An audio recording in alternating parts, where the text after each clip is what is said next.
Terima kasih atas kesempatan yang telah diberikan. Baik, Assalamualaikum warahmatullahi wabarakatuh. Selamat siang dan salam sejahtera bagi kita semua. Baik, di pertemuan hari ini kita melanjutkan pokok pembahasan mata kuliah problematika pembelajaran aljabar dan analisis. Dan di hari ini saya fokus ke pokok bahasan di transformasi linear. Untuk presentasi hari ini saya ditemani sama Mbak Evi. Kita berdua akan mencoba untuk menjelaskan problematika pembelajaran transformasi linear. Baik, yang pertama, pokok bahasan di transformasi linear secara umum dibagi jadi tiga. Yang pertama ada pengertian dan sifat transformasi linear. Yang kedua ada transformasi linear antar ruang real. Dan yang ketiga ada matriks transformasi linear. Jadi kita coba fokus jadi kalau di problematika mungkin kalau nggak paham yang ke satu agak sulit yang kedua, dan otomatis juga kalau nggak paham yang kedua mungkin akan semakin sulit yang ketiga. Jadi kita akan coba bahas satu persatu di pokok bahasan di transformasi linear. Baik, untuk yang pertama tentang pengertian dan sifat transformasi linear akan dijelaskan oleh Mbak Evi. Kepada Mbak Evi saya persilakan. Terima kasih untuk Mas Fajar. Assalamualaikum warahmatullahi wabarakatuh. Waalaikumsalam. Sebelumnya saya akan memaparkan terkait problematika definisi dan sifat dari transformasi linear. Yang pertama, mahasiswa tidak mengetahui makna dari suatu definisi. Jadi mahasiswa itu hanya mengulang-ulang kembali kata-kata yang terdapat pada definisi yang telah diberikan oleh pendidik tanpa mengetahui makna sebenarnya dari definisi tersebut. Yang kedua, mahasiswa itu sulit memahami definisi, teorema, sifat, dan lain-lain. Mahasiswa cenderung mampu memahami pada saat tahap contoh. Jadi, pemahamannya itu setelah mengetahui contoh, bukan dari definisi, lalu mengerjakan contoh. Yang ketiga, pada pokok bahasan dasar tentang definisi dan sifat transformasi linear memiliki banyak sekali istilah. Yang pertama misalkan transformasi matriks, transformasi nol, transformasi identitas, ada kernel, jangkauan, kemudian nulitas, dan banyak lagi. Yang terakhir, kurang kuatnya pemahaman tentang ruang vektor sehingga mempengaruhi daya serap tentang definisi dan sifat transformasi linear. Oke, selanjutnya. Nah, di sini ada definisi dan sifat dari transformasi linear. Jika F transformasi dari vektor V ke vektor W adalah disebut fungsi dari vektor V ke vektor W, ke ruang vektor W, maka F tersebut merupakan transformasi linear. Jika yang pertama, transformasi vektor U ditambah vektor V itu sama seperti transformasi vektor U itu sendiri ditambah transformasi vektor V. Jadi awal itu U ditambah V dimasukkan ke dalam transformasi yang itu sama seperti transformasi dari U ditambah transformasi dari V. Di mana setiap vektor U, V itu anggota dari ruang vektor F. V yang besar ya. Kemudian transformasi KU, jadi K itu adalah semua skalar ya, dikalikan dengan vektor U, kemudian baru ditransformasikan, itu sama seperti skalar dikali transformasi dari vektor U, di mana setiap U adalah anggota dari V besar dan semua skalar K. Contoh, itu pada fungsi transformasi X, Y sama dengan 2 plus 3X min Y, merupakan transformasi linear. Apakah itu merupakan transformasi linear? Di sini kita akan buktikan. Dari transformasi X, Y itu berarti transformasi R2 ke R. Ya, R1, seperti itu. Jadi, X, Y itu kita akan masukkan kita akan input ke 2 plus 3X min Y dengan memenuhi syarat-syarat yang terdapat pada transformasi linear. Yang pertama, transformasi U plus V itu kan sama dengan, jadi kita ambil sembarang ya, di vektor U itu X1 sama Y1. vektor V sama dengan X2, Y2. Kan R2, jadi X1, Y1, X2, Y2. Nah, itu kita masukkan ke transformasi U plus V. Jadi transformasi X, Y1 ditambah X2, Y2. Nah, berarti X1 kalau kita seperti matriks gitu kan X1 terus Y1 ditambah X2 Y2 berarti X1 ditambah X2, Y1 ditambah Y2 seperti itu kan. Nah, baru dari itu kita inputkan ke 2 plus 3X min Y. Nah, jadi 2 plus 3X1 plus X2 kan itu merupakan X di situ. Dikurangi Y, dan Y-nya di situ adalah Y1 ditambah Y2. Nah, kemudian kita operasikan 3 kali X1 ditambah X2, 3 kali X1, 3X1, 3 kali X2 itu 3X2. Sudah, kemudian kita komutatifkan, tukarkan gitu, dikelompokkan. Yang mempunyai basis 1 di situ kan 2 plus 3X1 dikurangi Y1 ditambah 3X2 ditambah Y2. Nah, yang 2 plus 3X1 min Y1 itu kan transformasi dari X1, Y1. Jadi T transformasi 2 plus 3X1 min Y1 ditambah transformasi dari 3X2 plus Y2. Nah, yang transformasi U di atas kan 2 plus 3X min Y. Berarti yang pertama, transformasi 2 plus 3X1 min Y1 itu benar, transformasi dari U. Sedangkan yang transformasi 3X2 plus Y itu bukan transformasi dari V. Karena seharusnya kalau memang itu transformasi dari V, seharusnya kan 2 plus 3X2 min Y2. Seperti itu. Nah, yang kedua, kita lihat syarat kedua, di situ ada transformasi K kali U sama dengan K transformasi U. Nah, transformasi KU sama dengan transformasi 2K ditambah 3KX1 dikurangi KY1. Ya. Lalu sama dengan K kita keluarkan kan, jadi K kan itu sama dengan K transformasi U seperti itu. Jadi K transformasi 2 plus 3X1 min Y1, itu min Y1 ya yang benar. Jadi salah ngetik di situ. Jadi sama dengan K transformasi U. Nah, untuk yang syarat kedua mungkin benar, tapi untuk syarat yang pertama, pada pembuktian pertama tidak terbukti. Karena di situ ada transformasi 3X2 plus Y2 itu bukan sama dengan transformasi V. Jadi, dari fungsi transformasi X, Y sama dengan 2 plus 3X min Y itu bukan merupakan transformasi linear. Nih, contoh penyangkalannya. Andai kita punya U, di situ U itu 2,3. Kita punya skalarnya itu 5, K sama dengan 5. Maka, lihat di syarat kedua, transformasi KU sama dengan T, berarti K kali 2, gitu ya. K kali 3. Transformasi karena K-nya 5, jadi 5 kali 2, 5 kali 3. Transformasi 10,15. Nah, dari 10,15 itu kita masukkan, substitusikan ke 2 plus 3X min Y. Jadi 2 plus 3 kali 10, 30 dikurangi 15, sama dengan 17. Nah, sama apa enggak dengan kalau seandainya K kita transformasikan dulu, baru kita kalikan K. Jadi K transformasi U sama dengan 5 transformasi U, kayak gitu. 5 transformasi 2,3. Yang 2,3 kita coba inputkan ke 2 plus 3X min Y. Nah, hasilnya di situ 5 kurung 2 plus 3 kali 2 dikurangi 3. Hasilnya itu 5 kali 5, 25.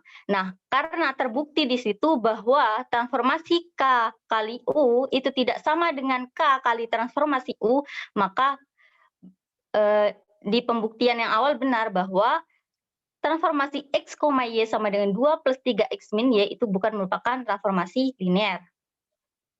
Selanjutnya,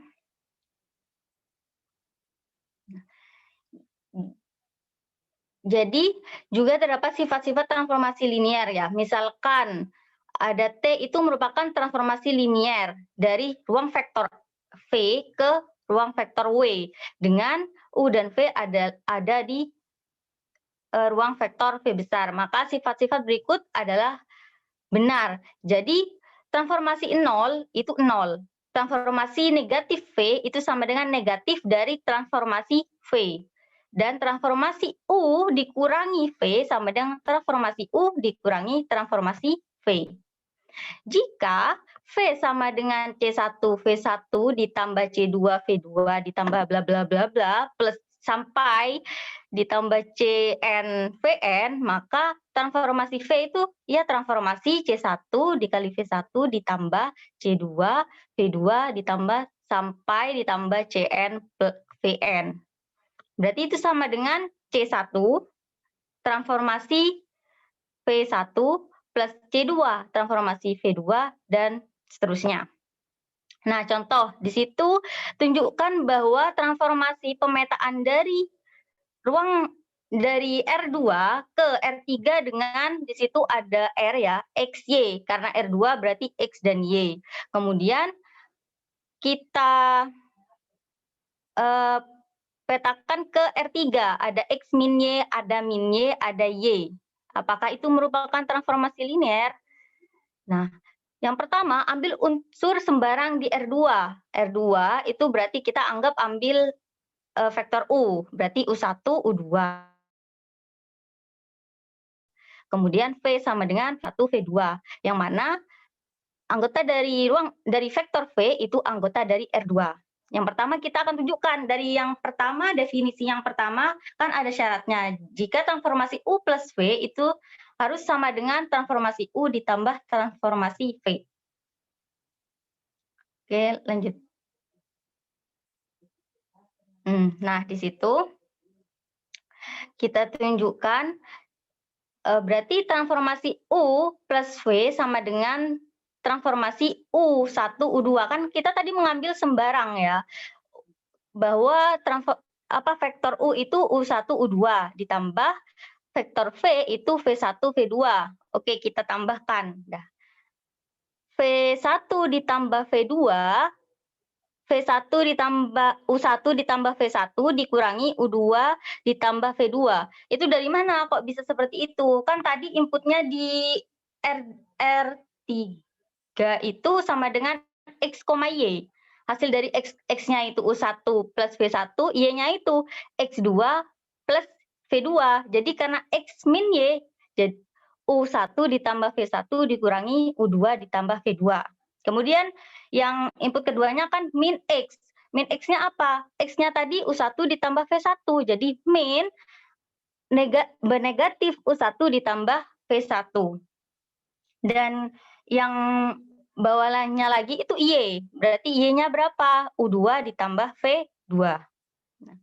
Lalu di situ kita kelompokkan ya. U1 ditambah V1 hanya dipindah gitu ya. U1 ditambah V1 dikurangi U2 ditambah V2. Nah, yang kedua, yang tadi min U1 ditambah V1 itu kan sama seperti U1 dikurangi negatif 1 dikurangi V1. Kemudian U2 ditambah V2. Nah, kita kelompokkan. Itu tinggal pengelompokan gitu. U1 dikurangi U2, terus min U1, U2. U2 ditambah V1 dikurangi V2, dikurangi V1, V2. Nah, di situ kan membentuk X, X kurangi Y, min X, Y. Maka terbukti bahwa transformasi U plus V sama dengan transformasi U ditambah transformasi V. Kemudian yang kedua, ambil unsur sembarang vektor U anggota dari R2 ya. Jadi transformasi A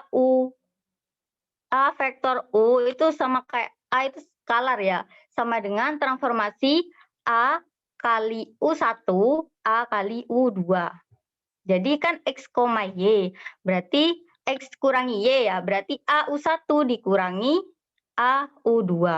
Kemudian yang kedua kan min X. Berarti min X-nya apa? Min A, U1. Kemudian A, U2. Nah, A-nya kita keluarkan gitu ya. Jadi dikelompokkan A, U1 dikurangi U2, A kurung min U1, A kurung U2. Nah, di situ terbentuk A, U1 min U2, min U1, kemudian U2, sama dengan A transformasi U. Benar kan? X kurang Y, min X, kemudian Y. Jadi, T tadi itu merupakan transformasi linier. Mungkin itu penjelasan dari saya, dilanjutkan sama Mas Fajar.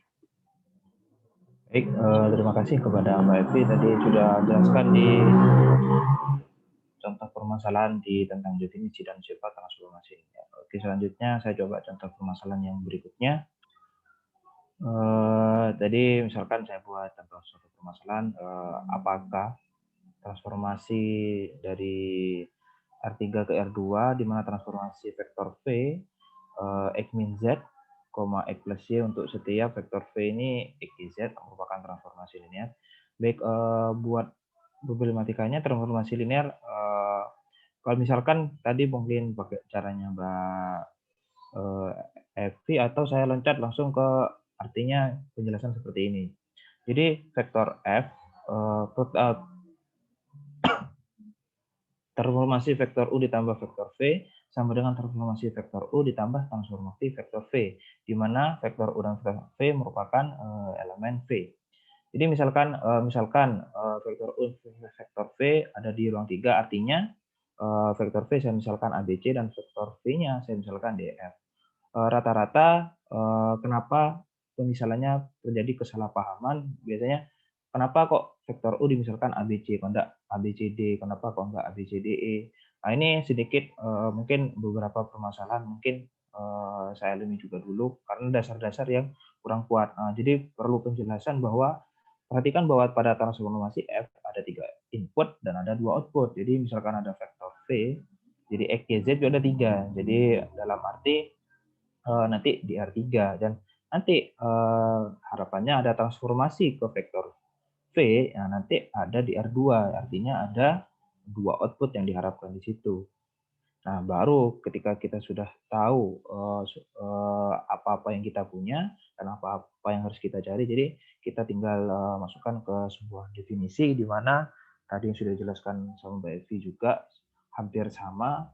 Jadi kita buktikan ada 2 pembuktian, ada sebuah syarat. Syarat yang pertama ini vektor U ditambah vektor V, ABC, DF, nanti penjumlahan biasa, matriks biasa, A tambah D, B tambah E, C tambah F. Jadi maka transformasi vektor U ditambah vektor V sama dengan AD, BE, dan juga C tambah F. Terus bagaimana hasil dari transformasi ini? Jadi kan sudah ditahu tadi bahwa X min Z. X min Z berarti A ditambah D dikurangi C tambah F. Nah, selanjutnya ada yang 2 karena kita di sini soalnya dimintanya di R2. Jadi yang kedua yaitu X tambah Y. X tambah Y berarti A tambah D ditambah E. Sehingga kalau kita sederhanakan bentuk menjadi seperti ini. Yang ada di lingkaran merah. Selanjutnya kita cari tadi misalkan ada vektor U ABC, terus transformasinya ABC, dan itu transformasinya tadi mintanya X min Z X plus Y, maka A min C tambah A matriks A min C sama A plus B, dan juga vektor V sama hasilkan D min F dan D plus E. Maka kalau kita jumlahkan sifat komutatif A plus D min C min F, A plus D itu sama. Jadi terbukti di syarat pertama. Problematikanya biasanya kenapa kok ini, kenapa apa pengaruh dari R3 sendiri, itu juga terkadang karena dasar yang kurang kuat menjadi suatu kesalahpahaman dan nanti efek di matriks transformasi dan lain sebagainya. Oke, kita lanjutkan solusi dari permasalahan tadi. Di syarat yang kedua ada transformasi vektor U dikalikan sebuah skalar sama dengan skalar dikalikan transformasi vektor U, di mana vektor U merupakan elemen V. Misalkan vektor U ada di R3, artinya vektor U misalkan ABC dan K suatu skalar sebarang. Oke, yang pertama K kali vektor U, jadi K dikali ABC, maka KA, KB, KC, maka transformasinya tadi, maka X min Z, X plus Y. Jadi menghasilkan KA dikurangi KC dan KA ditambah KB. Yang selanjutnya, kita skalarnya kita kalikan setelah menemukan transformasi vektor U. Pertama kita cari transformasi vektor U. Itu tadi vektor U bisa misalkan ABC, maka didapatkan A min C, A plus B. Maka kalau kita kalikan skalar akan sama dengan hasilnya, yaitu transformasi dari skalar kali vektor U. Jadi sehingga syarat keduanya terpenuhi, maka dapat dikatakan sebuah transformasi linear. Baik, selanjutnya kita masuk ke pokok pembahasan yang kedua, yaitu transformasi linear antar ruang Green. Mungkin analisis kita lemah dalam pembuktian suatu teorema atau mengkonstruk sehingga menjadi sebuah teorema. Dan yang kedua, mahasiswa sulit memahami definisi teorema sifat dan mahasiswa cenderung mampu memahami pada saat tahap contoh. Oke, baik. Saya di sini mempunyai sebuah permasalahan. Jika ada transformasi dari NN ke Rm adalah sebarang transformasi linear, maka dapatkah dicari sebuah matriks A yang berukuran M kali N sehingga transformasi adalah perkalian dari A? Oke, solusinya jika saya merupakan cari pertama, saya coba membuat basis baku untuk Rn, saya misalkan E1, E2 sampai En, dan A merupakan matriks M kali N, dengan vektor-vektor kolomnya ada TE1, TE2 sampai Tn, maka dapat dibuktikan ada transformasi X, di mana AX, di mana nanti ini merupakan matriks transformasi, di mana X elemen Rn. Nah, dengan demikian, setiap transformasi linear, transformasi dari NN ke M dapat dinyatakan sebagai transformasi matrik, yaitu merupakan perkalian oleh matriks yang berukuran M kali N. Jadi problematikanya ketika kita diajak oleh pendidik untuk membangun sebuah teorema atau membangun sebuah solusi, nah ini cenderung untuk memberikan permasalahan dulu dan untuk diajak berpikir bagaimana mencari solusinya. Rata-rata kemarin kurang bisa karena itu tadi kembali mampu memahami sulit definisi teorema dan juga sifat. Oke, sehingga tadi dapat dianukan jika ada transformasi R ke N, maka transformasi linear, dan jika E1 sampai N adalah basis baku untuk N, maka T adalah perkalian oleh A, di mana A sama dengan T1, T2 sampai Tn. Seperti itu. Jadi di sini ada sebuah permasalahan, di sini ada sebuah pengembangan, ada istilah baru tentang basis baku, 2Rn, ada namanya transformasi matrik, juga perkalian matrik. Jadi nanti kalau ada transformasi N ke M, maka merupakan perkalian oleh matrik yang berukuran M kali N. Oke, yang selanjutnya ada pembuka bahasan yang ketiga, yaitu tentang matriks transformasi linear. Untuk problematika yang 1-2 mungkin sama, dan saya tambahkan ke yang 3 itu kurang kuatnya pemahaman tentang definisi dan sifat transformasi linear. Saya membaca ini cenderung selalu mengalami kesulitan kalau memang lemah dalam tadi pokok bahasan yang pertama. Jadi kalau misalkan saya coba berikan suatu masalah lagi, jika untuk setiap transformasi linear dari Rn ke M dapat dinyatakan sebagai transformasi matrik, bagaimana untuk sebarang transformasi linear dari V ke W secara umum? Nah, ketika sudah dihadapkan dengan masalah seperti ini, cenderung mahasiswa sedikit bingung apa yang harus mereka lakukan terlebih dahulu. Jadi maka kenapa saya di sini juga tulis lemah di dalam pembuktian suatu teorema mengkonstruk itu, dan cenderung bahkan ke contoh. Jadi kurang bisa memahami.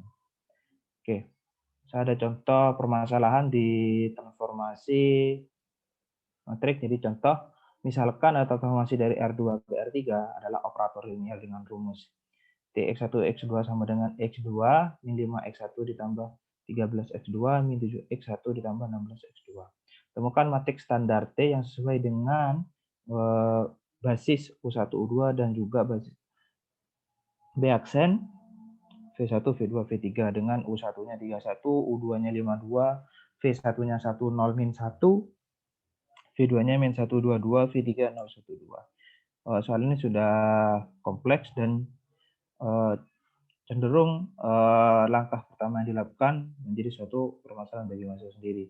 Jadi matriks T dengan basis B, misalkan T U1-nya, kita cari transformasi dari U1 dulu. Kita kan sudah punya transformasi X1, X2. Dapat diketahui di soalnya bahwa X2 min 5 X1. Terus U1-nya kita juga tahu, yaitu 31. Tinggal kita substitusikan dan menghasilkan sebuah matriks 1 min 2 min 5. Begitu juga dengan vektor U2. Matriks U2 transformasinya nanti 2, 1 dan juga matriks 3. Matriks T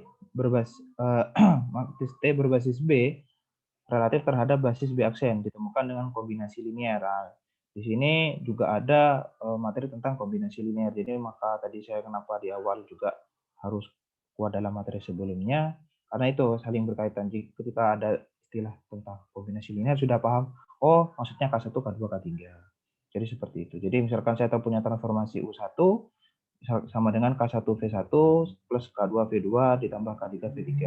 Dan sebenarnya harusnya ada transformasi U2 yaitu berarti K2 V1 dan K2 V2 dan juga K2 V3. Gitu. Oke, lanjut.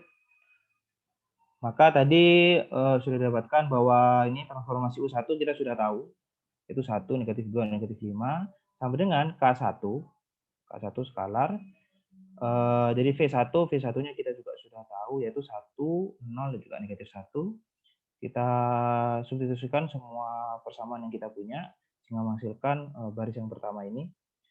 Dan juga di sini ada dan 2, 1, min 3 ini tentang di transformasi U2. Transformasi U2 sama, tinggal K1, beda di sini.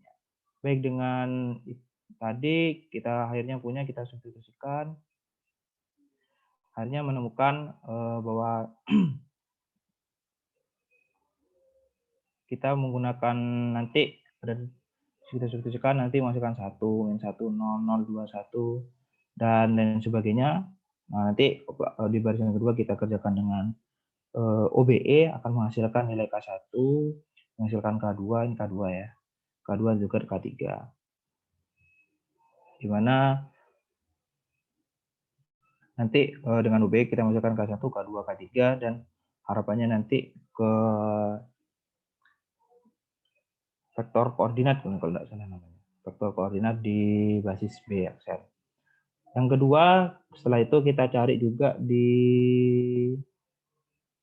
transformasi yang U2 juga sama, nah, juga kita kerjakan dengan OBE dan menghasilkan K1-nya 3, K1-nya 1 dan K1-nya negatif 1 sehingga transformasi U2-nya berupa 3V1 plus V2 min V3 atau dapat kita tulis seperti ini.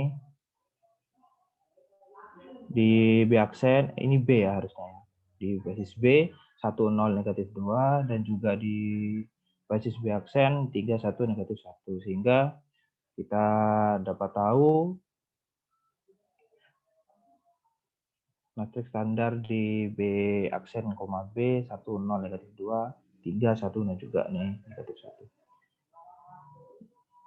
Baik, itu tadi tentang transformasi linear 3 pokok bahasan mungkin saya dan Mbak Evi bisa sampaikan. Selanjutnya ada kita juga referensi juga lewat artikel.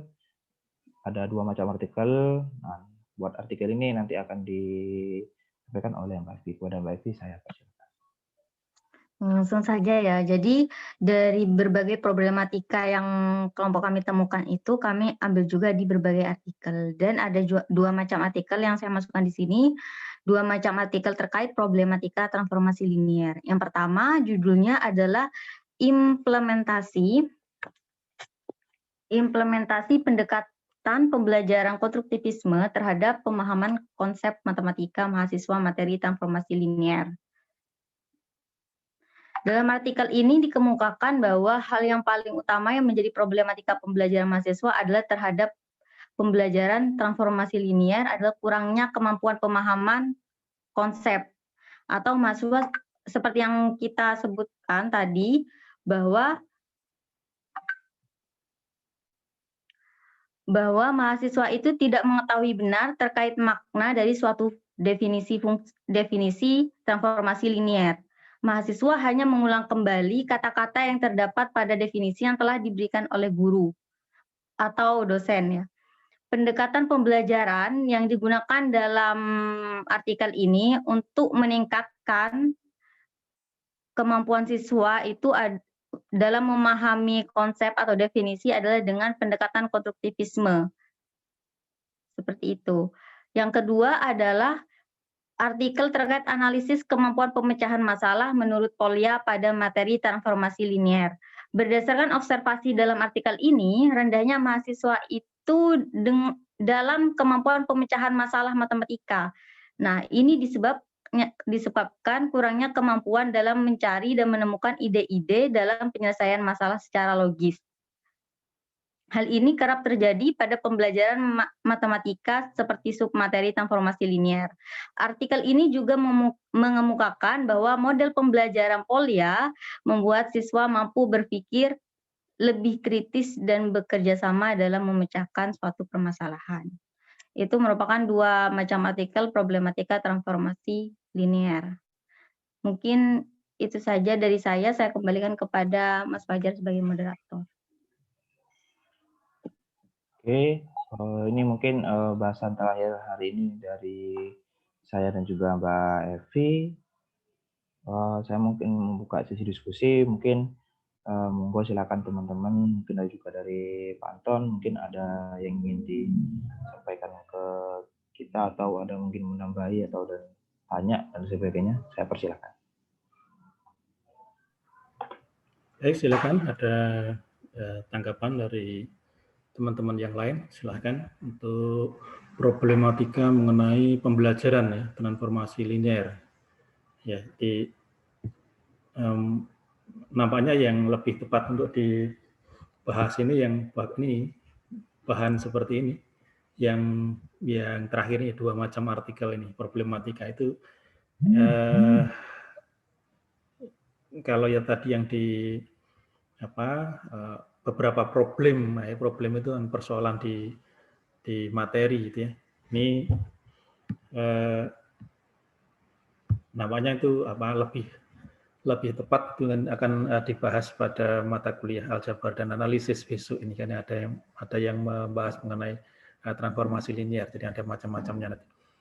Nah, ini sebenarnya yang lebih pas untuk bisa kita bahas saat ini. Jadi artinya apa saja sih kesulitan dari mahasiswa ya, atau mungkin juga kita bisa menggali itu, maka kita juga bisa melihat ya, menempatkan kita itu sebagai mahasiswa juga. Jadi artinya apa sih? Saya dulu mempelajari transformasi linear itu yang kesulitannya apa? Bagaimana kita bayangkan transformasi itu? Itu. Jadi ini ya, saya tertarik dengan yang ini yang disajikan yang terakhir ini, dua macam artikel ini. Ya, jadi mungkin ini akan bagus kalau misalkan ini lebih ditonjolkan di dalam presentasi tadi. Jadi artinya memang kita tidak bisa berdasarkan pengalaman kita atau juga berdasarkan hasil-hasil penelitian. Jadi sebenarnya pada umumnya itu kesulitan atau problem dalam pembelajaran transformasi linier itu apa saja. Nah, ini sudah ada disebutkan, kurang kemampuan pemahaman konsep, mahasiswa tidak memahami makna atau suatu definisi, kemudian mahasiswanya mengulang kembali kata-kata tadi. Ya, ini yang disajikan di awal tadi ya. Itu yang menarik sebenarnya, karena itu sesuai dengan perkuliahan kita yang ini mengenai problematika pembelajaran. Nah, mungkin dari kelompok ini, jadi misalkan Pak Ivan dan Bu Evi ini punya usulan atau punya sebuah ide untuk bagaimana sih sebenarnya membelajarkan transformasi linear itu Ya, jadi kalau misalkan di sini ada penelitian yang sudah menggali, oh ternyata mereka sampai pada suatu hasilan bahwa beberapa kesulitan mahasiswa dalam pembelajaran transformasi linear itu ya mereka kurang paham pemahaman konsep. Nah, gitu. Lalu mahasiswa tidak mengetahui makna dari suatu definisi. Mahasiswa hanya mengulang kembali kata-kata yang ada pada definisi. Nah, itu kemudian pendekatan pembelajaran yang digunakan dalam artikel itu adalah konstruktivisme. Nah, ini yang mungkin akan ada baiknya kalau misalkan kalau Pak Ivan dan Bu Evi itu sudah membaca artikel ini, bisa di-share-kan ke kita di diskusi ini tentang apa sih yang menjadi penyelesaian, ya. Jadi pendekatan yang disajikan di dalam artikel ini tentang ini konstruktivismenya gimana. Ya, jadi konsep konstruktivismenya gimana itu menjadi solusi akhirnya, ya. Jadi solusi kalau mahasiswa itu tidak kurang memahami konsep, tidak mengetahui makna dari suatu definisi, hanya mengulang kata-kata saja. Kalau misalkan ingin tahu definisinya transformasi linear apa, hanya mengulang-ulang gitu ya, tanpa bisa memahami apa sebenarnya yang menjadi makna dari transformasi linear sendiri dan bagaimana dia kemudian mengimplementasikan, gitu ya. Atau setidaknya mengilustrasikan, misalkan dalam ruang 2, ruang 3, begitu. Nah, ini kemudian di artikel ini diadakan pendekatan konstruktivisme. Nah, ini bagaimana wujudnya? Ini mungkin bisa Pak Ivan atau Bu Evi ini cerita di sini. Silakan.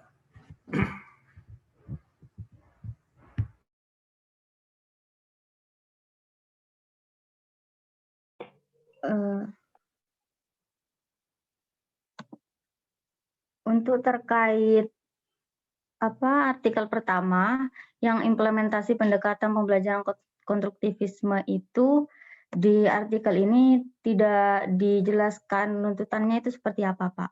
Tapi di sini itu ditunjukkan semacam handout. Jadi mahasiswa itu dikasih handout seperti itu. Dan itu modelnya kayak problem solving seperti itu, Pak. Tidak dijelaskan tuntutan pendekatan konstruktivisme itu seperti apa. Hanya ada hasil sama tujuan saja. Hasil penelitian. Iya. Kalau itu kan pasti akan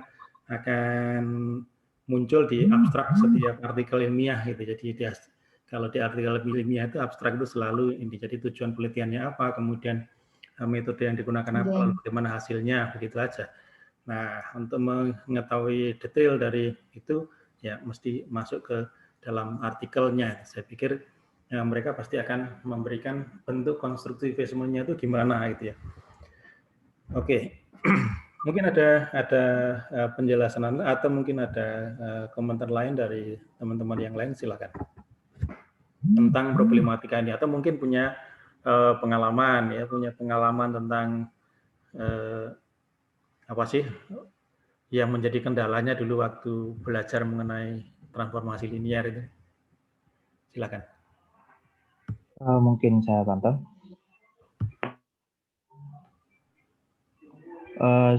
Dari saya pribadi kemarin untuk mendapatkan beberapa poin yang ingin saya sampaikan hari ini, sebenarnya di luar 2 artikel ini ada juga beberapa artikel yang jadi acuan referensi kami, sehingga kami bisa menentukan, oh ini kayaknya kurang. Terus kita juga lihat dari pengalaman saya pribadi, oh ya dulu saya kurangnya ini, makanya ini hasilnya ini.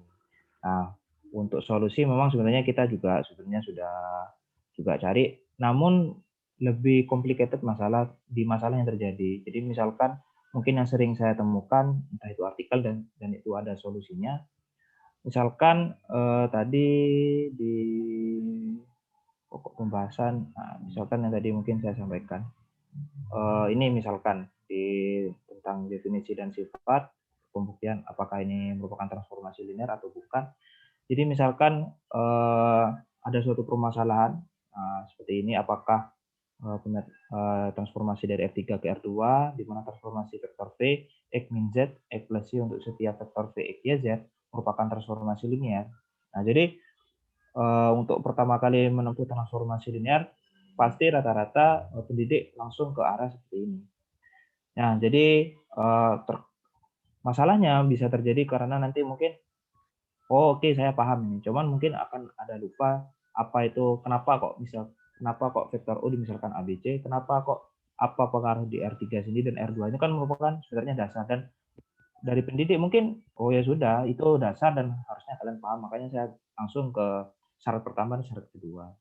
Nah, solusi yang mungkin pendekatannya agak sedikit berbeda, agak ada dirincikan, ada istilah namanya input output. Nah, ini saya juga ada di artikel, mungkin dari kami sendiri, oh ya sebenarnya harus kita share sehingga diskusi hari ini mungkin lebih hidup dan lebih kelihatan, oh ya ini masalahnya, oh ini solusinya. Mungkin itu dari kekurangan dari kami sendiri. Tapi itu langsung kami sampaikan solusinya. Masalahnya tadi solusinya mungkin dibuat istilahnya input output, jadi oh ya lebih paham, jadi pendekatannya agak sedikit berbeda. Jadi kalau misalkan tadi ada artikel yang pertama tentang implementasi pendidikan, pendekatan pembelajaran, pendekatannya konstruktivisme, tadi menggunakan handout. Di artikelnya juga di situ ada uji statistiknya dan segalanya, pendekatannya. Sebenarnya kalau tadi kembali ke permasalahannya, misalkan ini dijelaskan juga oleh pendidik. Sebenarnya masalahnya apakah di mata kuliah sebelumnya, di materi sebelumnya, itu apakah sudah benar-benar paham. Jadi apa itu ruang vektor, misalkan tadi istilah basis segala macam. Jadi meskipun tadi pendekatannya seperti apa, kalau memang di materi sebelumnya kurang kuat, itu akan tetap mengalami kesulitan. Nah, itu jadi mungkin problematika yang mungkin saya belum nemu, terus gimana caranya? Ya harus kalau mau jalan ke kota A, mau kota B ya harus lewat A dulu. Kalau nggak lewat A ya sulit.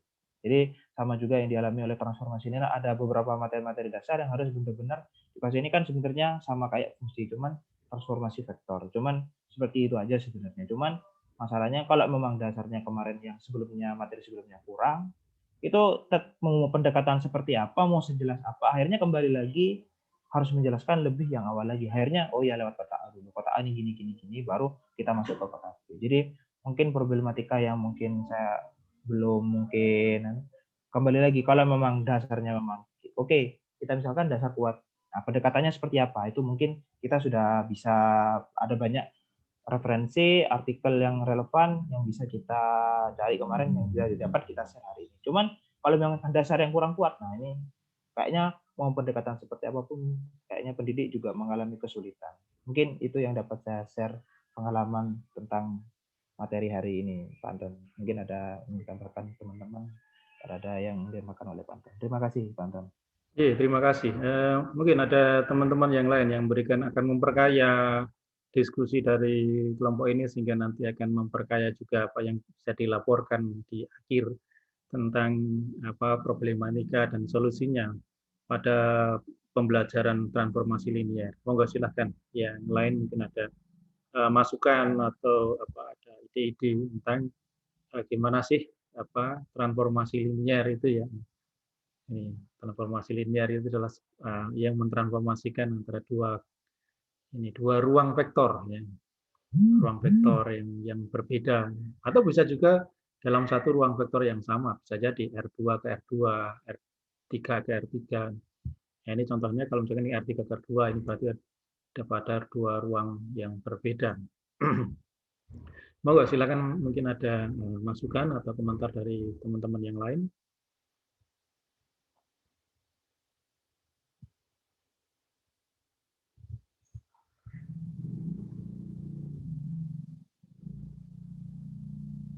Monggo silakan, ada.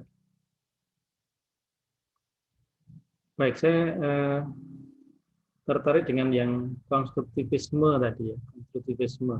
Ya kan? Kan saya pakai HP ini, sulit. Oke, saya kembali. Jadi tadi sudah putus ini sambungannya. Oke, mungkin ada yang mau menambahkan, silakan, dari apa yang sudah dipaparkan oleh kelompok ini tentang problematika pembelajaran transformasi linear. Ada? Monggo silakan teman-teman, mungkin pengalaman pribadi juga untuk dari hari ini supaya kita dari saya dan Mbak Evi punya banyak bahan untuk kita Ya, simpulkan.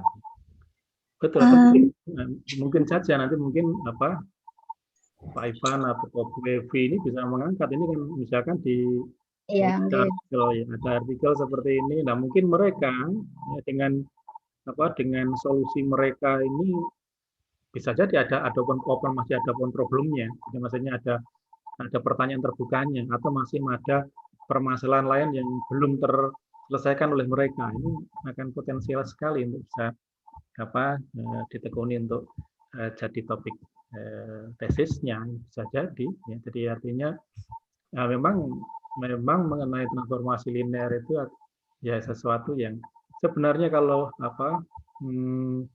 ya banyak sih banyak pendekatan sih sebenarnya yang bisa dilakukan. Ya, tapi mungkin nanti bisa kupas lebih dalam lagi untuk misalkan ide-ide solusi dari yang lainnya. Jadi bisa jadi dari dua artikel ini masih menyisakan open problem. Nah, ini misalkan kesempatan untuk kita bisa menjawab dalam penelitian kita sendiri. Oke, mungkin ada yang lain, silakan yang mau komentar tadi. Silakan. Sepertinya untuk yang artikel yang pertama itu langkah-langkah konstruktivismenya dijelaskan Bapak, cuman masih secara umum, Ya.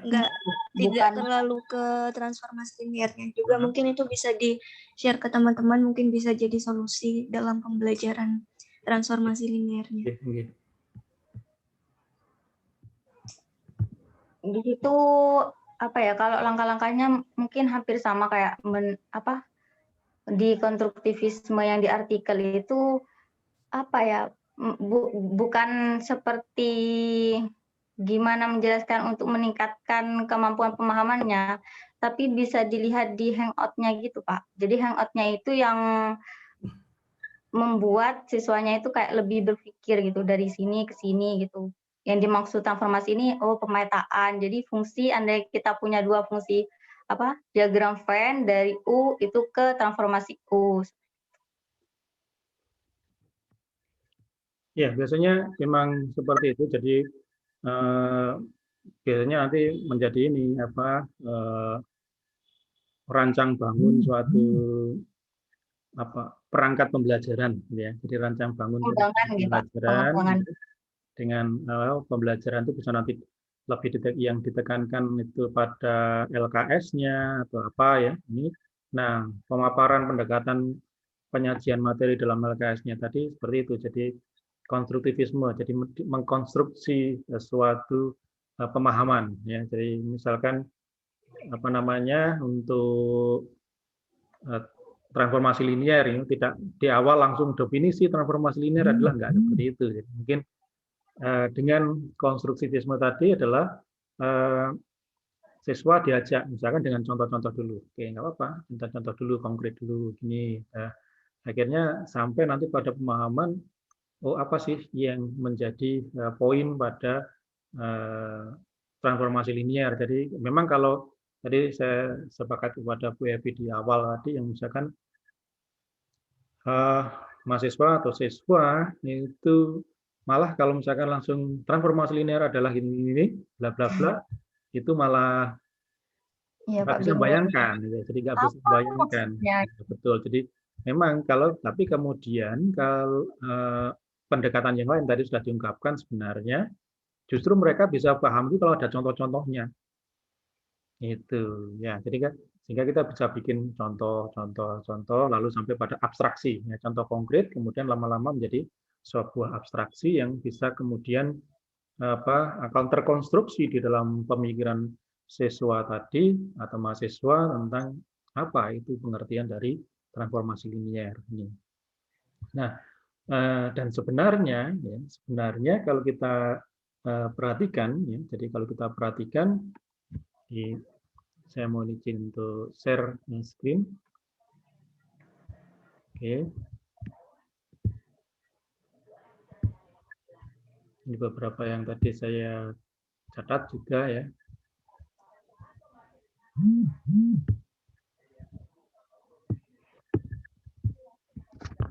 Oke, ini ya, jadi pada problematika transformasi linear, mahasiswa paham bukan dari definisi tapi contoh.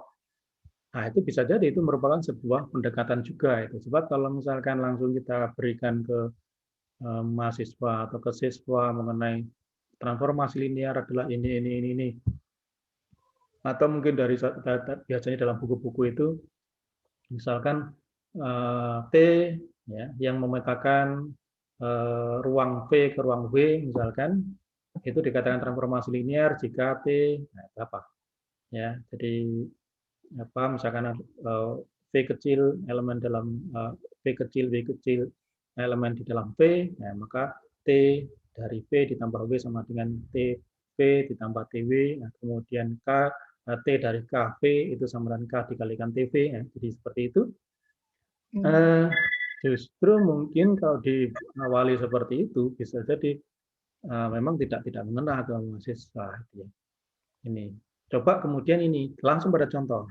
Ini ada contoh misalkan ada sebuah sudah transformasi linear gitu ya. Jadi misalkan dari ruang 2 ke ruang 3 atau sebaliknya atau misalkan ya, dengan aturan tertentu ya, dengan aturan tertentu lalu dia kemudian contoh-contoh misalkan di ruang 2 misalkan oke, ada pasangan ada pasangan 23 dengan pasangan 47 misalkan seperti itu ya, 23 47 ya. Kemudian dengan menggunakan aturan itu lalu dipetakan ke R3 misalkan ya.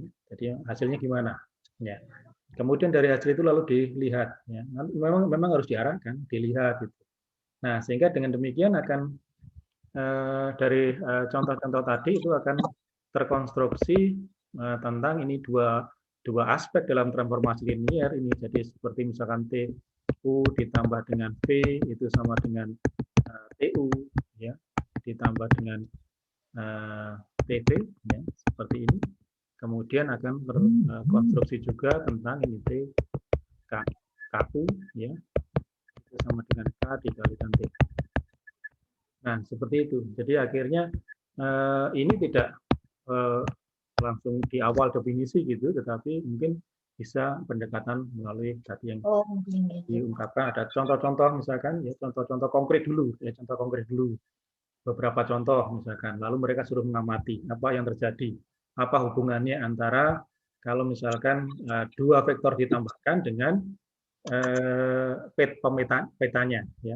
Jadi vektor U dipetakan pada U aksen, vektor V dipetakan pada V aksen. Lalu apa namanya hasilnya bagaimana? Oh ternyata kalau misalkan dengan aturan seperti itu maka TUV sama dengan TU tambah TV. Kemudian dengan aturan itu juga bisa dibuktikan melalui contoh tadi TKU sama dengan KTU, misalkan seperti itu. Nah kemudian ini baru ini kita rumuskan, kita formalkan, ya. Kita formalkan. Jadi misalkan kita punya 3 contoh apa namanya transformasi linear, ya kita punya 3 contoh transformasi linear, langsung kita terapkan dengan contoh-contoh. Mahasiswa bisa mengamati apa yang terjadi hubungan antara U ditambah V dengan TU ditambah TV, misalkan. Itu lalu hubungan antara KU dengan K dikalikan TU, itu hubungannya apa? Nah, kalau mereka sudah bisa membuat seperti itu, lalu kita bisa memformalisasikan seperti ini, sehingga nanti akan bisa terbentuk mereka, lalu kita bisa memberikan garis bawah di terakhir. Nah, fungsi yang seperti ini, maka kita sebut sebagai transformasi linear. Nah, gitu. Jadi sehingga pendekatannya mengkonstruksi, ya dikonstruksi dulu pemikiran mereka tentang bagaimana itu terjadinya. Nah, bisa juga dengan memberikan pengetahuan yang sebelumnya tadi sudah diungkapkan oleh Pak Ivan tentang bagaimana memperkuat ini apa namanya pengetahuan prasyarat ya Pak ya. Jadi pengetahuan prasyarat. Ya, jadi pengetahuan prasyaratnya sebelumnya apa. Nah ini kita bisa mulai pendekatan dari situ juga misalkan. Karena apa? Karena pada prinsipnya sebuah transformasi linear itu kan sebenarnya adalah fungsi antar himpunan. Prinsipnya itu fungsi antar himpunan. Nah, di bangku sekolah menengah, di SMP, itu kan sudah mulai dikenal himpunan dan fungsi, kan gitu ya, sudah dikenalkan itu. Apa itu fungsi, apa itu himpunan, fungsi itu untuk apa. Jadi kalau misalkan ada dua himpunan, ya, ada dua himpunan A, ini dua himpunan ini B, ya.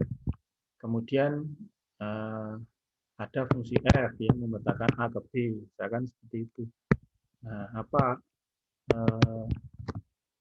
bagaimana sifat fungsi tadi? Ya, dia akan memetakan setiap elemen di A dengan tepat satu elemen di B. Oke, seperti itu. Nah, oke, ini bisa sifat-sifat tadi bisa kita gali ke peserta didik, ya, apakah itu mahasiswa atau siswa, gitu ya. Jadi ini bisa kita gali terus, ya. Jadi kita apersepsikan mereka, ya. Jadi kita buat apersepsi untuk mereka bisa mengingat kembali, ya, fungsi, ya, apa itu fungsi, bagaimana fungsi itu.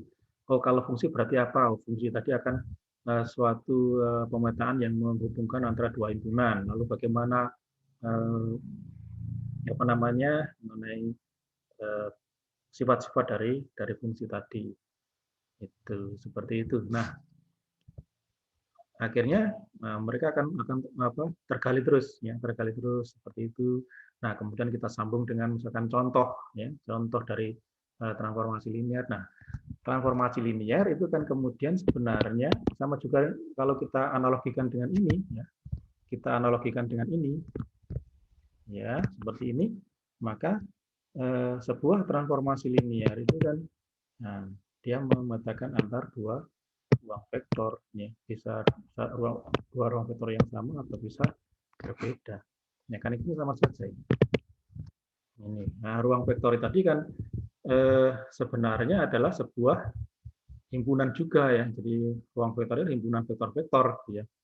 Jadi elemen di dalamnya itu baru akan bisa disebut sebagai vektor kalau himpunannya tadi ini akan memenuhi semua aksioma ruang vektor, ya, atas suatu field tertentu, ya, atas suatu field real. Nah, sehingga kan gitu. Jadi kalau saya share tempo hari juga kuliah umum tentang sebuah ruang vektor atas suatu lapangan, ya, ini adalah bahasa Indonesianya, ya, ruang vektor atas suatu field, ya, maka kita bisa menetapkan itu adalah suatu ruang vektor itu karena ini unsur-unsur pembentuknya, field-nya itu apa, ya, dari simbol-simbol alfabetnya itu apa yang menyusun, begitu, ya, sehingga dalam ruang vektor atas field tertentu ini, jadi sehingga nanti akan muncul, ya, jadi sifat-sifatnya kalau field-nya yang dibuat itu adalah misalkan 0,1 aja, himpunan ini aja, maka kalau ini digunakan untuk menyusun sebuah ruang,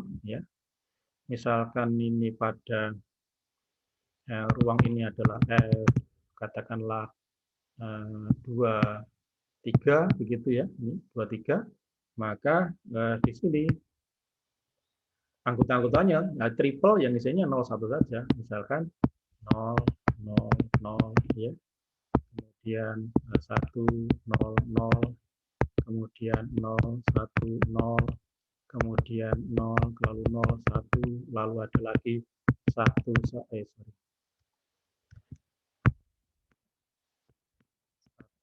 0, gitu kan. Kemudian 0, 1, 1, ya, lalu 1, 0, 1, terus 1, 1, 1. Nah, seperti ini. Akhirnya muncul seperti ini. Jadi ruang vektor sudah. Ruang vektor yang ini dimensinya berapa kalau ini? Ini ruang vektor dimensinya 3, ya. Jadi berdimensi 3. Oke, bukan karena ini adalah terdiri dari setiap elemen ini terdiri dari 3 komponen, tidak, tapi karena basis yang digunakan bisa menyusun ini, bisa mengkonstruksi ruang ini isinya 3 vektor. Jadi 100, 010, 001, ya, ini.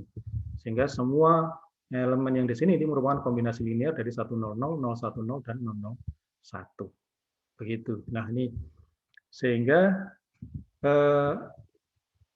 0,1 ini nanti akan jadi skalar, ya. Jadi 0,1 ini akan jadi skalar, ya.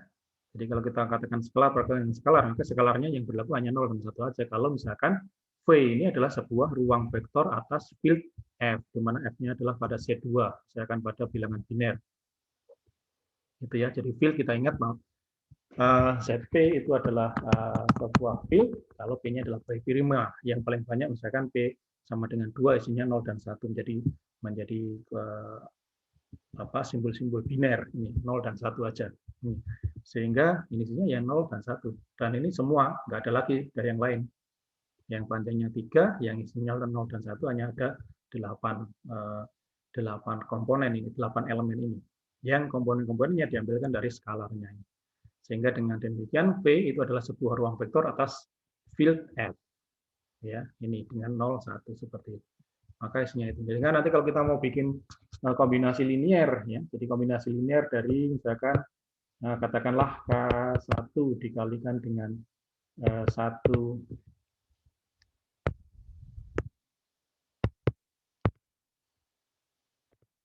0 0 ditambah dengan K2 dikalikan dengan 0 1 0 ditambah dengan K3 dikalikan dengan 0 0 1 begitu. Ya, maka untuk menggantikan K1, K2, K3 hanya 0 atau 1.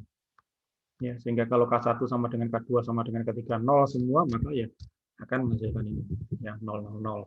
Kemudian kalau K1-nya 1, K2-nya 0, K3-nya 0, maka menghasilkan ini 1 0 0. Kemudian K1-nya 0, K2-nya 1, K3-nya 0 menghasilkan dan seterusnya, ya ini. Sehingga akan muncul semua kemungkinan kombinasi dari K1, K2, K3 bila hanya bisa kita ganti dengan 1 dan 0 saja. Itu kombinasi liniernya. Itu. Nah, kalau di dalam aljabar linier, maka field yang digunakan itu adalah field field real, ya. Jadi bilangan real, sehingga akhirnya K1, K2, K3 kita bebas, ya. Semua bilangan real bisa kita gunakan. Kemudian untuk membuat entry-entry-nya juga tak terbatas, ya. Semua bilangan real bisa kita gunakan. Oke, nah kembali kita di sini. Nah, akhirnya sama, ya. Jadi analog dengan ini. Jadi kalau kita dulu mengenal fungsi itu memetakan dua himpunan, begitu, maka di sini transformasi linier itu ditujukan untuk memetakan dua ruang vektor yang pada dasarnya ruang vektor itu juga merupakan himpunan dari vektor-vektor, begitu. Ya, nah vektor-vektornya bisa bebas, bisa pasangan, triple, ya, kemudian 4 tupel, 5 tupel, 6 tupel, dan seterusnya. Ini bisa berupa matrik, bisa berupa fungsi, bisa juga. Yang penting kalau P-nya itu membentuk ruang vektor, maka anggota-anggotanya di sini kita sebut sebagai vektor-vektor. Nah, akhirnya kan transformasi linear tadi itu adalah sebuah fungsi yang memetakan dua ruang vektor, yang dalam hal ini dua ruang vektor tadi juga merupakan sebuah himpunan. Jadi intinya bahwa dengan sifat tadi, dengan sifat ya ini, ya. Jadi dengan sifat ini berarti apa?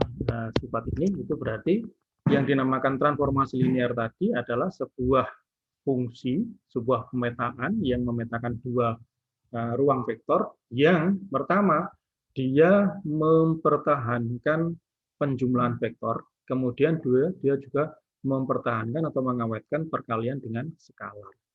Ya, jadi sebuah transformasi linier, jadi sebuah transformasi linier itu dia akan mengawetkan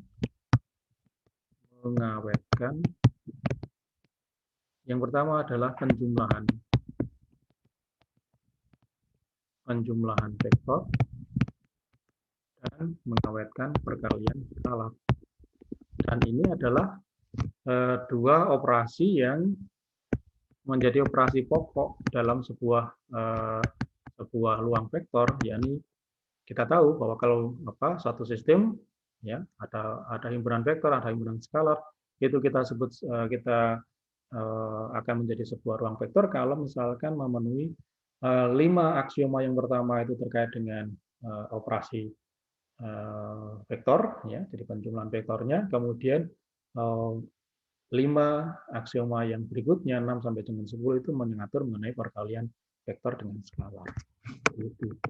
Ini jadi akhirnya ini transformasi linear itu selalu dihubungkan dengan ruang vektor. Jadi intinya seperti itu ya.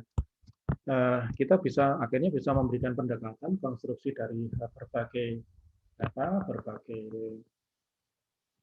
sumber. Kalau misalkan pertama ini kita sudah siswa mungkin kita mulai berawal dari ruang vektor ya, dari ruang vektor, kemudian kita bisa bagaimana kalau sekarang ruang vektor tadi yang pada prinsipnya adalah himpunan, kemudian kita hubungkan dengan suatu pemetaan. Ya, ada suatu pemetaan di situ yang menghubungkan antara vektor ruang vektor V dengan ruang vektor B. Kemudian dengan kita ambil aja beberapa aturan, misalkan tiga aturan. Misalkan di aturan yang pertama, lalu bagaimana nanti contoh-contohnya, ya. Kemudian suruh mereka mengamati apa yang terjadi. Kalau misalkan di sini ada vektor X, ya, kemudian dengan vektor Y, ya, maka vektor X ini akan dipetakan kepada Tx. Kemudian vektor Y juga akan dipetakan ke Ty. Ya, ini. Nah, nanti akan bisa disuruh mereka bagaimana hubungannya antara misalkan kalau ada vektor Z, nah seperti ini, maka dia akan dihubungkan dengan Tz. Katakanlah vektor Z, ya, vektor Z itu adalah hasil dari vektor X ditambah dengan vektor Y. Ya, kalau Z itu, maka akan ada hubungannya di sini, bahwa nanti akan ketahuan di sini bahwa Tz, ya, Tz itu akan sama dengan Tx ditambah dengan T. Seperti ini. Ya, jadi kalau tadi di sini, nah, ini sebenarnya Z sama dengan X ditambah Y, ya, ini Z, X tambah Y menghasilkan Z, maka Tx tambah Ty juga akan menghasilkan Tz. Nah, ini yang mau ditekan. Itu yang aksioma yang pertamanya. Kalau misalkan ada vektor W misalkan, ya, vektor W, maka vektor W ini akan dipetakan kepada Tw. Nah, akan dipetakan ke Tw, begitu. Nah, katakanlah kalau W itu adalah kelipatan dari vektor X, misalkan Kx, X ini, maka demikian juga di sini vektor Tw itu akan merupakan K dikalikan Tx. Nah, ini akan Tx, sehingga nanti akan muncul tadi, ya. Jadi W sama dengan Kx, maka Tw itu akan sama dengan Ktx. Ya, ini. Di mana Tx itu sendiri, ya, sehingga nanti akan sama dengan di mana W tadi, ya, padahal ini terlalu banyak tulisan di sini. Ya, kalau misalkan sudah didapatkan pemahaman seperti yang ini, ya, jadi membandingkan dua himpunan dua ruang vektor seperti itu, maka akan bisa kita konstruksinya bisa melalui itu, bisa melalui seperti pendekatannya bisa seperti itu. Jadi misalkan ruang vektornya dikuatkan dulu, ya, jadi konsep ruang vektor dikuatkan dulu, kemudian dari sini kita mencoba untuk membuat suatu pemetaan. Kita belum mengatakan T itu adalah sebuah transformasi linear, tapi sudah coba pemetaan, karena pada prinsipnya V yang ruang vektor tadi kan merupakan himpunan dari vektor-vektor. W juga demikian, ruang vektor ini juga merupakan himpunan dari vektor-vektor. Kalau begitu karena dia himpunan, maka sudah kita, kalau ada dua himpunan ya berarti kita bisa hubungkan dengan sebuah pemetaan atau fungsi. Oke, katakanlah fungsi itu namanya T.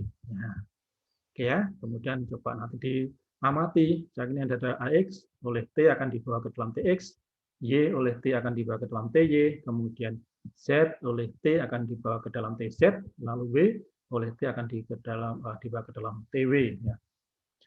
Kemudian kalau suruh mengamati, kalau di sini misalkan Z itu adalah jumlahan dari vektor X tambah Y, kemudian W adalah perkalian X dengan suatu skalar K, gitu ya.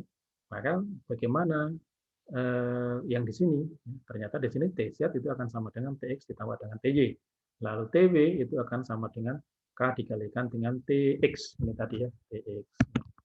Maka Nah, dari sini akan bisa didapatkan ya. Oke, bahwa TZ ya. TZ tadi kan berarti T dari X ditambah dengan Y. Ya. Berarti akan sama dengan TX ditambah dengan TY. Begitu. Nah, sementara TW tadi, W tadi adalah kelipatan dari X, maka kita bisa kita ganti dengan W dengan KX. Ya, KX. Maka akan sama dengan K dikalikan dengan TX. Gitu. Ini yang salah satu pendekatan. Jadi artinya bahwa memang kita menggunakan selalu ya di pada misalnya matematika itu akan ini apa ilmu abstrak gitu ya. Jadi matematika itu ilmu abstrak. Jadi objek-objek matematika itu abstrak semua gitu. Nah, kita bilang himpunan. Himpunan itu apa sih? Kumpulan. Kumpulan itu yang bagaimana? Nah, abstrak. Kita katakan persegi panjang itu apa ya? Oh, persegi panjang itu pinggirannya apa?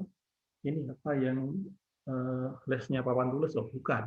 Itu lesnya papan tulis, bukan persegi panjang. Oh, ini apa kusen? Oh, itu namanya kusen, fisiknya kusen. Nah, tapi persegi panjang itu kan merupakan sebuah konsep abstrak, ya. Sehingga untuk bisa masuk ke dalam konsep persegi panjang itu yang bagaimana, kan kita juga harus membawa siswa, ya, suatu konstruktivisme nyeri. Misalkan kita tunjukkan bagaimana bentuk dari pinggirannya papan tulis, kemudian nat-nat-natnya tekel, lalu apa ini kusen, jendela, seperti itu. Nah, maka mahasiswa atau peserta didik itu akan mengamati. Kira-kira di antara mereka itu kira-kira kesamaan sifatnya itu apa sih? Nah, seperti itu juga. Nah, ini. Jadi objeknya kita abstrak semua. Dan objek utama di dalam himpunan dalam matematika tadi adalah himpunan dan fungsi. Kapanpun kita ketemu dalam matematika, selalu kita akan berhadapan dengan himpunan dan fungsi. Sampai pada kalkulus pun juga nanti, nah di situ dia fungsi, ya. Nah fungsi itu akan memetakan himpunan, ya, seperti itu. Nah demikian juga ini, ya, sampai pada ruang vektor. Nah, ruang vektor itu kan prinsipnya juga merupakan sebuah himpunan. Kemudian transformasi linear itu kan juga merupakan sebuah fungsi yang memetakan dua himpunan. Ya, sehingga ini bisa kita, jadi kita bisa mulai dari apa pengetahuan peserta didik, ya, persepsinya bisa dari tentang fungsi atau bisa dikuatkan dengan suatu konsep mengenai ruang vektor. Ya, di dalam ruang vektor seperti itu, kemudian muncul lalu suruh mengamati ini seperti ini. Oh, akhirnya muncul ini, ya. Akhirnya dua aspek ini akan dua aksioma ini akan terbukti. Oh, kalau begitu, oh, sifatnya ini ya, sifat secara umumnya seperti itu. Nah, T fungsi T yang membawa ruang vektor V ke dalam ruang vektor V seperti itu, maka kita sebut sebagai transformasi linier. Jadi fungsi yang bersifat seperti ini itu kita sebut sebagai transformasi linier, sehingga kita bisa memformulasikan sebuah definisi tentang transformasi linier dari T, V, dan V adalah ruang transformasi yang mengawetkan penjumlahan vektor dan perkalian skalar, sehingga bisa dinyatakan seperti tadi. Nah, ini sehingga memang tadi yang disajikan, problem-problem yang disajikan oleh kelompok ini tadi terkait itu semuanya adalah komputasinya, ya. Jadi terkait dengan komputasinya untuk membuktikan apakah ini ruang vektor atau bukan. Apakah ini transformasi linear atau bukan. Dan itu ada komputasinya tadi. Ya, memang sebelum masuk ke sana, ada baiknya mereka kita bawa untuk memahami dulu tentang konsep ini. Tadi kemudian yang disajikan oleh Pak Ivan tadi juga terkait dengan ini tadi sudah sampai ini ya, untuk mengkonkretkan ke siswa ini sampai membuat istilah ada 3 input 2 output gitu ya. Nah, R2 R3. Nah, R2 R3 ini kan bisa kita bawa sebenarnya pada perkalian himpunan. R itu kan himpunan bilangan real. Himpunan bilangan real. Begitu. ya, jadi himpunan bilangan real, dan itu merupakan sebuah field juga itu. Ini. Nah, oke. Nah, kemudian sekarang kalau misalkan R3, R3 itu apa? Ya, R3 berarti kalau apa namanya, R itu adalah himpunan bilangan real, berarti ya kita sesuaikan dengan pengertian ini, apa, definisi dari perkalian atau perpangkatan suatu himpunan. R3 itu kan, oke, ini kan R dipangkatkan 3. Ya, ini kan bisa kita tulis ini, R dikalikan R dikalikan R. Nah, lalu apa artinya R kali R kali R? R kali R kali R itu adalah berapa himpunan dari semua triple. Nah, ini katakanlah ini X, Y, Z, oke, Z dibandingkan X elemen dari R, kemudian Y juga elemen dari R, kemudian Z elemen dari R. Begitu. Nah, kita ingat kembali kalau misalkan kita punya matriks himpunan A dan himpunan B, kan misalkan perkalian A kali B kan ini adalah himpunan semua pasangan terurut, ya, A, B, ya, seperti itu, di mana A elemen di A, kemudian B elemen di B. Jadi kita bisa berawal dari apa, konsep-konsep dasar seperti itu, fundamental seperti itu. Himpunan sudah perkalian himpunan ya seperti ini. Kapanpun kita memunculkan R3, itu konteksnya ini nanti. Nanti di dalam teori pengkodean juga, teori pengkodean aljabar atau dalam kriptografi dan sebagainya yang diimplementasikan, itu ya selalu seperti ini. Hanya aja nanti dalam implementasinya mungkin tanda kurungnya dilepas, tanda komanya tidak ada. Sekarang bisa jadi seperti itu, hanya notasi aja penulisan. Begitu ya. Sehingga dengan demikian akhirnya kalau misalkan ini kita apa namanya, kita nyatakan ya, kalau ini masih bisa kita ilustrasikan di dalam geometri Euclid ya, pada ruang R3, akhirnya kan seperti ini ya, akhirnya kita punya seperti ini. Misalkan ini adalah X, X-nya di sini, lalu Y-nya di sini, Z-nya di sini. Ya, sehingga kemudian kalau ada suatu vektor tertentu, ya kita bisa lihat ini ya, seperti ini, berapa X-nya, berapa Y-nya, berapa Z-nya. Ini. Sehingga di sini akan muncul X, Y, Z. Nah, komponennya seperti itu.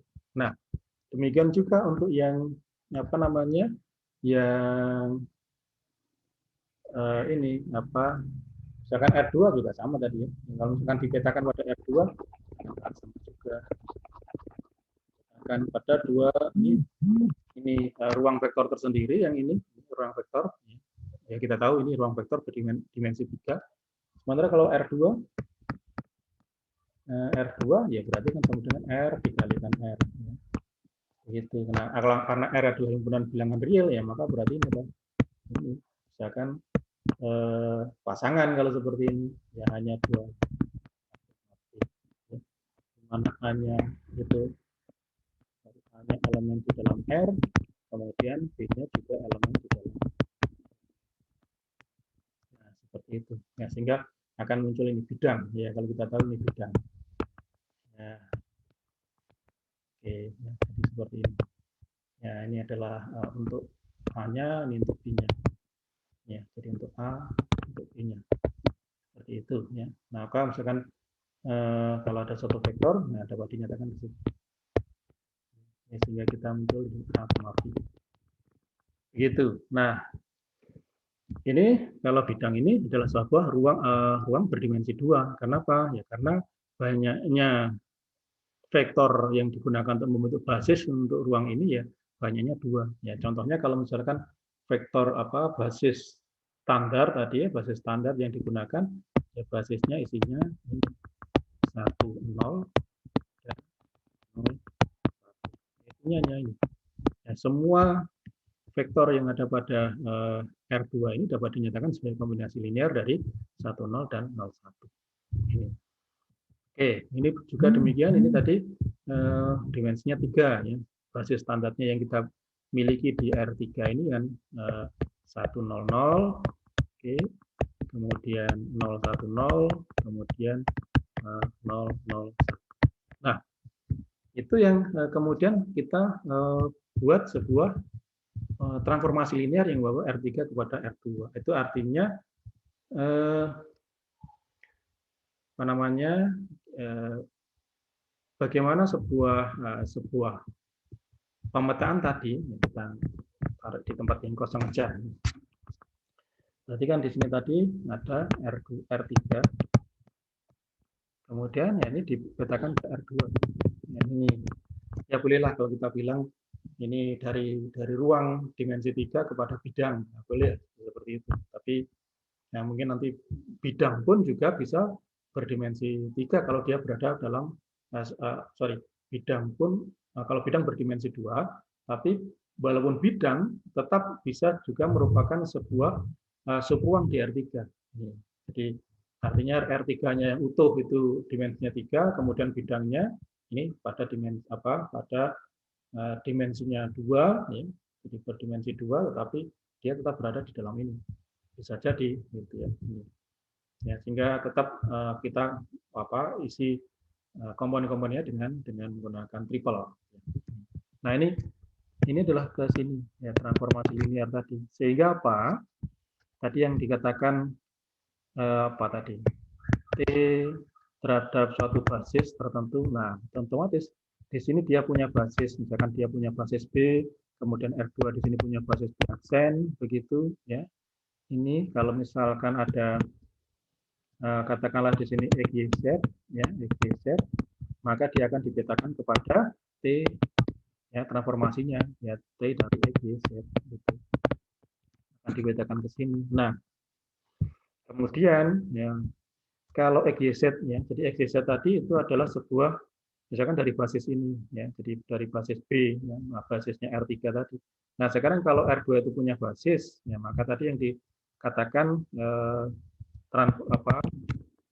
sebuah matriks standar terhadap basis B aksen misalkan. B aksen artinya apa? Bahwa kalau misalkan katakanlah kalau di dalam B aksen tadi isinya basisnya adalah vektor A dan vektor B, misalkan seperti itu. Ya, jadi ini himpunan ya. Jadi salah saya. Ya, mestinya himpunan. Oke. Nah, himpunan vektor A dan himpunan vektor B, maka ya kita harus mencari di sini ya. Jadi supaya T ya X ya. Jadi untuk menjadi B aksen tadi berarti T dari X, Y, Z tadi itu dapat dinyatakan dengan kombinasi linear K1 dikalikan dengan A ditambah dengan K2 dikalikan dengan B. Sehingga kalau misalkan kita mencari TB aksen itu apa? Ya berarti sama halnya kalau kita mencari berapakah K1 atau K2 sedemen hingga ini. Ya, jadi pemetaannya ini dapat dinyatakan sebagai kombinasi linear K1 dikalikan A ditambah dengan K2 dikalikan B. Ya, lalu nanti bisa diselesaikan dengan menggunakan penyelesaian sistem bersama linear, atau kita bisa juga yang lebih mudah kita bisa menggunakan operasi baris elementer juga boleh.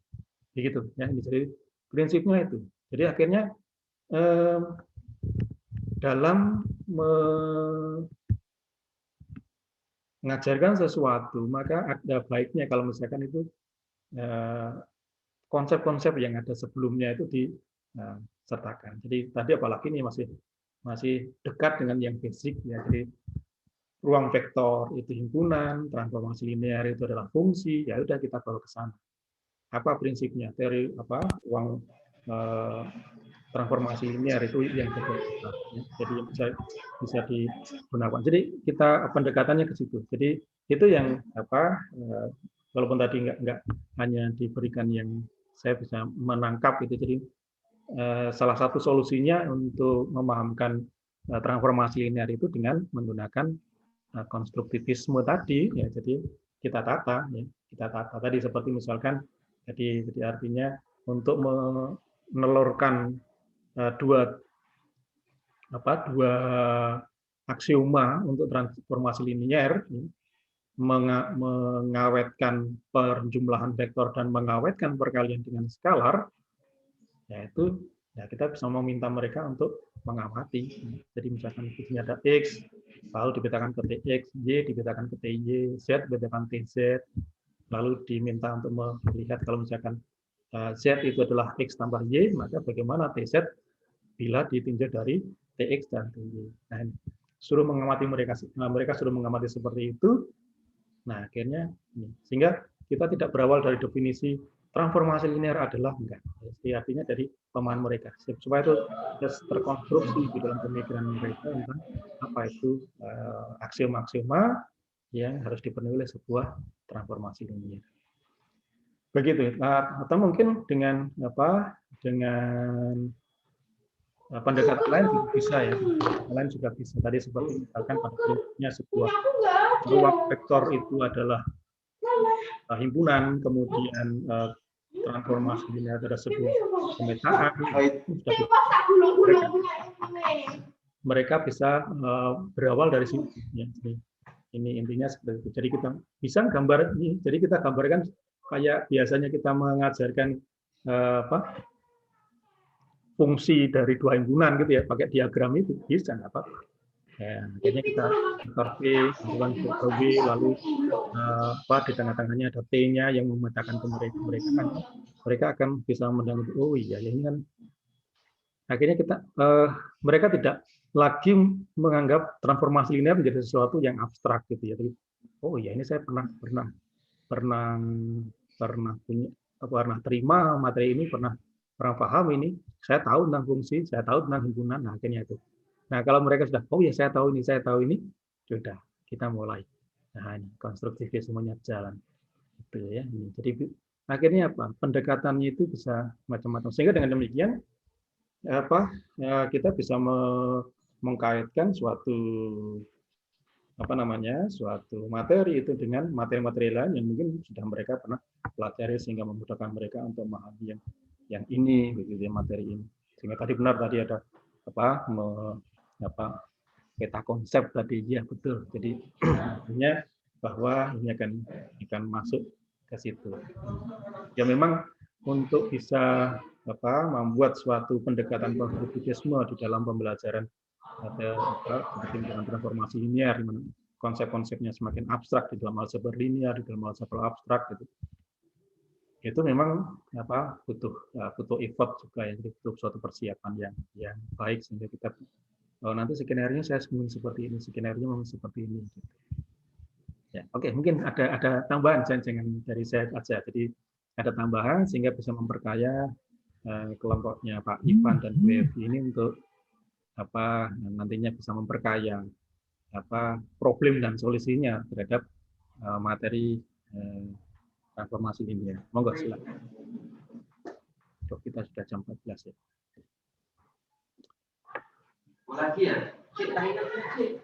Baik, ada silakan. Baik, kalau tidak ada, maka saya harus ganti ruangan ke ruang sebelah di jurusannya Pak Fatkur ini. Oke, untuk mata kuliah berikutnya. Baik, kalau tidak ada pertanyaan atau tidak ada diskusi lanjutan, tapi silakan nanti misalkan punya ide dan sebagainya, bisa juga kita berdiskusi lewat medsos kita ya, ada FB yang bisa kita gunakan. Begitu. Saya kira untuk perkuliahan kita bisa kita selesaikan sampai di sini. Nanti untuk untuk rekaman dari Zoom kita kali ini saya share di YouTube yang akan saya kirimkan ke Pak Misbahul Munir ya. Oke, gitu. Baik, terima kasih atas perhatiannya dan semoga kajian kita pada siang hari ini memberikan manfaat bagi Anda untuk bisa menggali lebih dalam lagi tentang problematika yang itu merupakan sebuah lahan bagi kita untuk kita bisa teliti problematika pembelajaran terkait dengan aljabar ini. Terima kasih atas perhatiannya dan selamat siang. Selamat siang Pak Fatkur. Selamat siang Pak.